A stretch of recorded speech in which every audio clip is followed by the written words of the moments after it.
Hey guys, so I have a little bit of extra time this evening and I thought I'd put up a short video on the modifications I've done to my bass tracker since I've gotten it. I got this boat about 6 months ago and really my goal was to get it tournament ready, as perfect as it could be for tournaments. I really think it stands out above a normal bass tracker now, the little things that I've done. So let me know what you think. I'm hoping some of you can take these modifications and do them yourselves, or comment and let me know of more things that I can do to my boat. So I have a 2001 Bass Tracker Special Edition Pro Team 175 XT with a 75 Mercury on the back. This is my first legit boat. Within 1 year, I went on one tournament with a buddy about 1.5 years ago, and I got it completely addicted.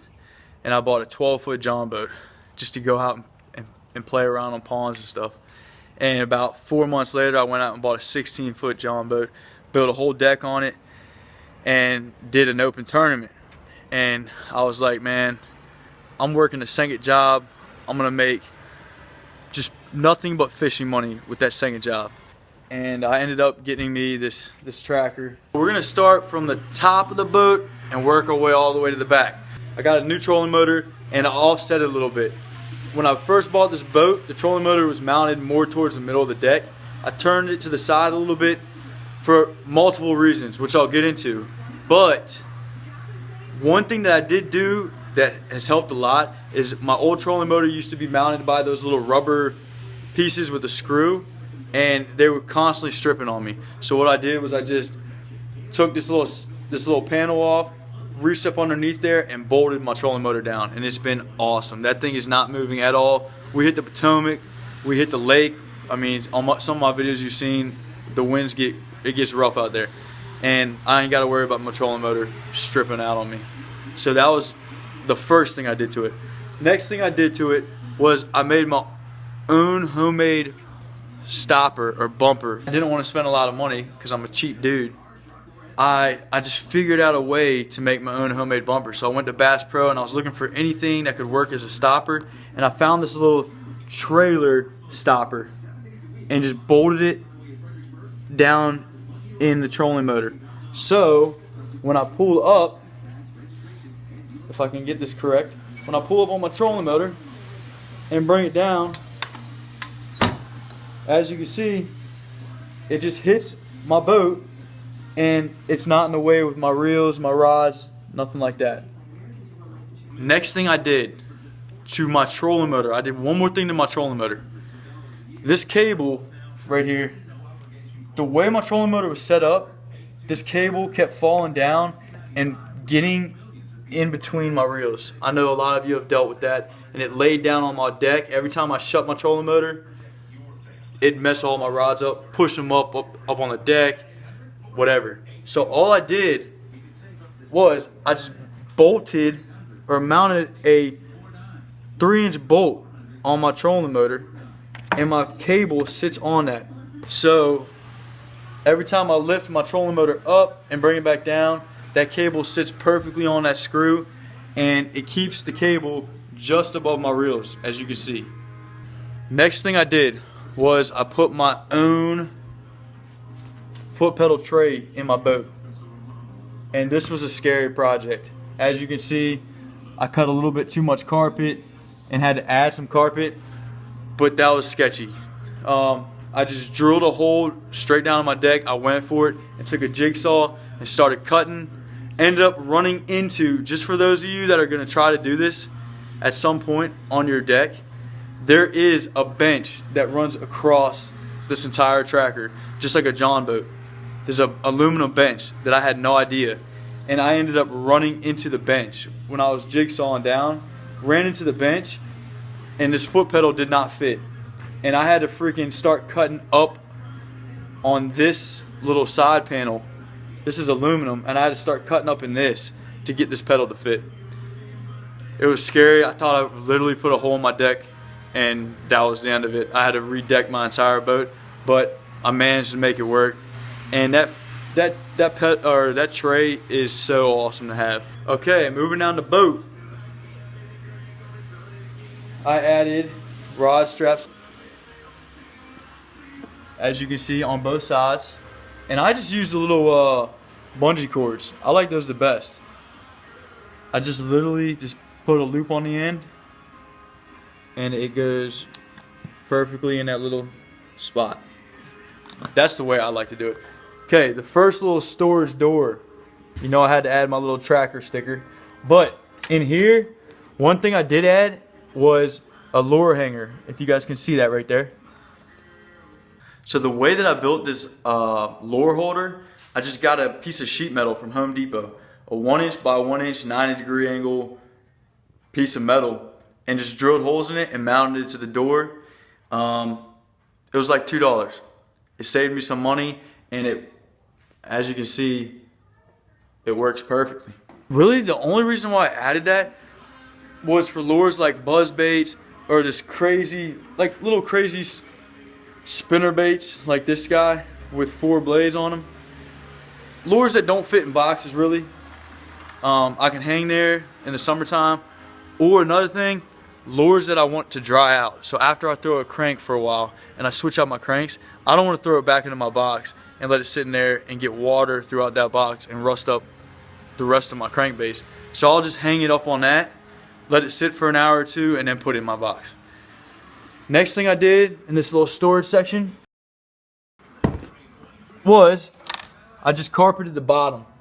So that carpet keeps things in place better, and it's a lot quieter. Alright, so as you can see, there was no deck here at all. So I added a deck back to my little console, and it's just hollow underneath. So what I keep under here is just a crate, and I'll keep lunches, waters, whatever else underneath that. What I was doing is I was having, 4 or 5 bait casters on this side, and I'd keep 2 spinning reels down here. Maybe 2 spinning reels and a bait caster. But those spinning reels take up so much room, they'd come all the way out to my pedal, and I would not have much room to stand at all. So I said, if I build a section back there, I can keep the reel ends down here and bring the tips up to the front, and I got a lot more room to stand, as you can see. Next thing I did to my boat. This is the sketchiest thing I've ever done to my boat, but it paid off, and I'm telling you, it's a game changer. For those of you that have a tracker and do not have much room on your boat, or honestly any bass boat, I'd recommend doing this. Okay, any of you that own a tracker know that this storage door goes the entire way across. Okay, anytime I kept rods on this side, you'd have to move the tip of your rods over to lift this door.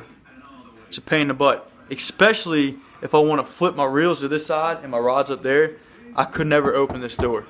So what I did was I freaking cut straight down it, and it was sketchy. I didn't know if it was gonna work out. It was scary. I didn't know if it was literally gonna open 2 different doors or not, and look what happened.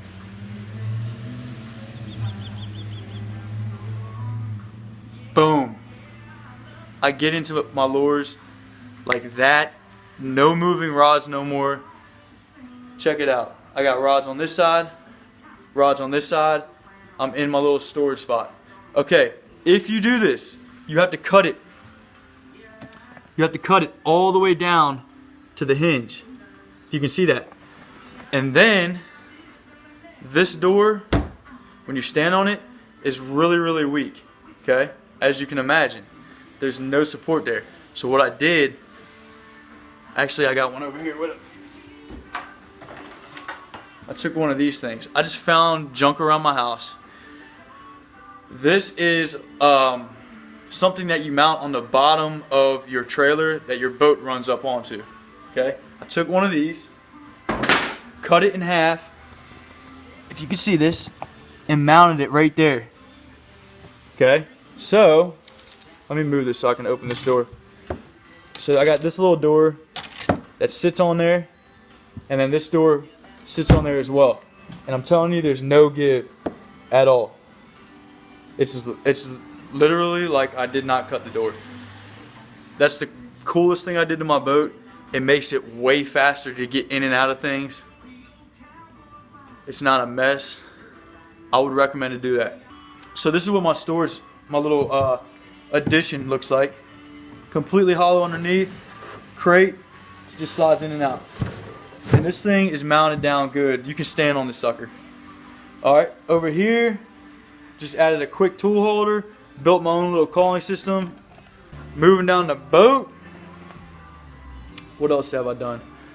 I did wire a 12 volt, a brand new 12 volt charger in here for my camera and my cell phone. Because, you know, trying to videotape out there, those cameras do not last long. They last like 20 minutes. It says 4 hours. Yeah. Anyways, moving on to the back of the boat. I wanted to make this as the best possible boat for tournaments for me and my brother, because this is our first season doing this. And what I had back here originally, if you can see in the carpet indented right here, were rod holders. So we took those out and we added 2 rod straps, one on each side, and his rods run from here up next to my seat and then underneath my console. And then on this side, same thing, a rod strap. It runs from the back of the boat up along to my rod locker. And that side holds a lot of rods. I think 4 or 5 on that side, maybe 2 or 3 on this side. And then there's one more modification I did. Hopefully this video was short enough for you guys. But I think this modification is huge as well. For those of you that do not have a big boat and you need room for storage, okay? Underneath my seat, yes, we all have this storage, okay? You got your tools, your life jackets, your rope, paddle, whatever else, your lights.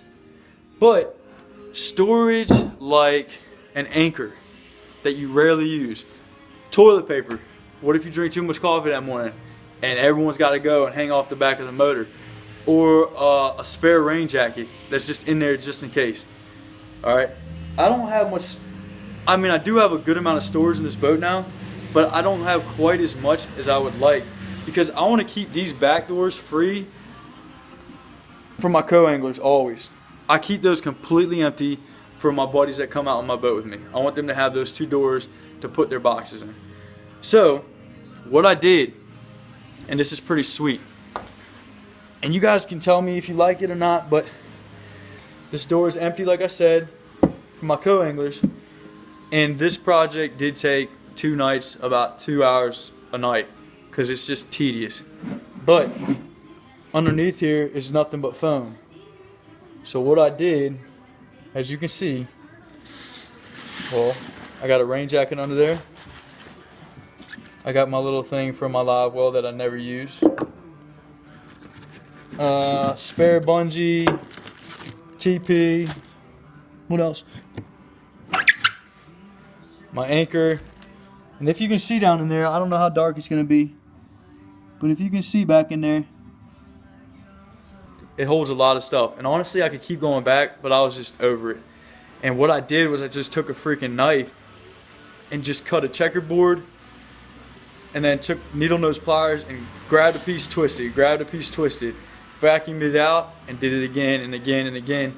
You could do that with this door and with the door on that side, and just add a lot of storage to your boat. So anyways, I hope you guys liked the video. My spring break is coming up in 2 days. I'm a school teacher, so I have a week off, and I am working another part-time job, but I'm hoping to get out 3 or 4 times over spring break, so the video should be coming out.